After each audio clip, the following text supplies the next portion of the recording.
NAACP says Billie Holiday is the voice of our people.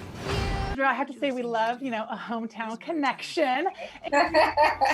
So fun with your upbringing, getting your start and singing in church in Chula Vista, at a performing arts school in Paradise Hills. So for you, kind of what stands out about San Diego and how it's kind of shaped your career? And everything stands out to me. That's the city that raised me, particularly Southeast San Diego, where I'm from.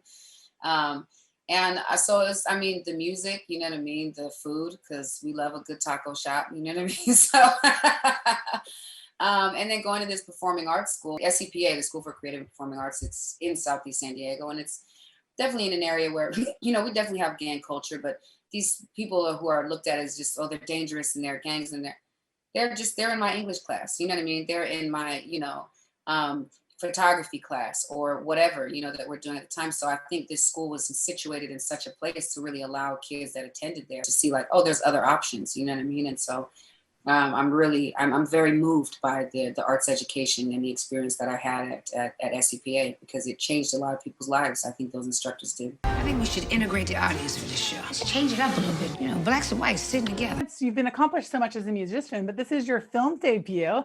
And, a lot of it is kind of opposite who you are, if you will, in the sense that you're, have some language and drugs and so forth. So for you, kind of, how did you come to terms with getting that vulnerable?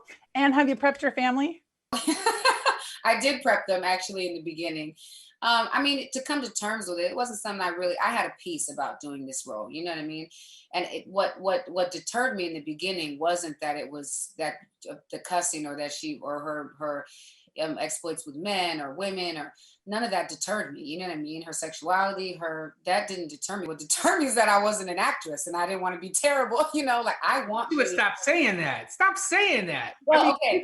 Not acting, that ain't not acting. Okay, know, you're right. I am now. I was not at the time. Okay, so Lee actually no longer a virgin. Yeah, there we go.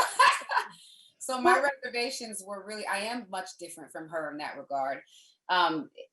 Recently in my life, you know what I mean? But my reservations were just about not honoring her legacy. So once I had a piece about it, then I knew this is more than something I need to reconcile. I need to dive headfirst into this and trust this man and give him my soul and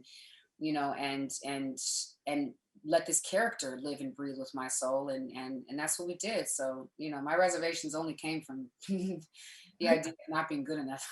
Lee, talk to me about that. You helped her transform. Did you always have the idea of maybe a singer taking this role, or how did Andra get on your radar? Several bad wins. A San Diego win. How about that? I have no bad wins, honey. It's always 65 or 75. I don't know why I didn't want to meet her at first. I just don't like being told what to do. Both of our managers were trying to sit us down, and I had done it already with Gabrielle Sidibe with Precious. It was it was the first time actor working, and I just, every time I questioned myself, I went back to what Gabrielle and I were able to do, and it was just, and this is just surpassed it. I mean, I'm just in a place of complete bliss at the final product.